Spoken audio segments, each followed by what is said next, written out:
think at this point I've eaten it, counted 420 locations. Started August 2010. I finished my last big road trip December of 11, but it started really 3 years ago. And I decided to save up my vacation at work for an entire year and just take a month off from work. So I decided, at the very last minute, I was just gonna hop in a rental car and just drive anywhere. Just gonna pick a point on the map where I would never think about going for any logical reason. When I got to Maine, I realized I was on the East Coast, and I was like, oh wow, there has to be a White Castle somewhere. I heard they were on the East Coast.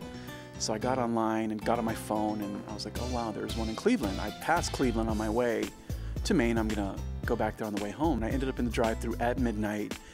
I was just excited to finally get my first real slider, and I wanted to see Gary, Indiana. And when I got to Gary, I was pleasantly surprised by my second castle.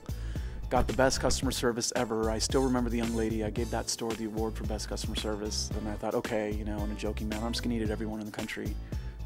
At the time, I think there was close to 415, somewhere around there. So I was like, I can do that. I'll eat at everyone in the country. And I'm just gonna go off to St. Louis. And at the time, I think there was around 35 in Missouri, all around the St. Louis area. So got in a car, didn't really plan it, took a list of all the White Castles. I'd never used in GPS. I walked into a McDonald's and asked for directions to a White Castle. And at one point, I almost gave up, but I thought, no, I'm this far. It's a 7-hour drive from Omaha. Might as well finish it. So I ended up eating at like 18 stores in one night. It was just ridiculous. And then got home and realized I'd eaten at every one in Missouri. But I was bitten by the traveling bug. And I was like, I've done, at that point I had done, I would say, over 70 stores at that point. So I was like, I've got to do the rest. After I'm done, hopefully I can say I'm finally the #1 craver. I've done it all. And at that point, I'm going to get the logo tattooed on my right arm.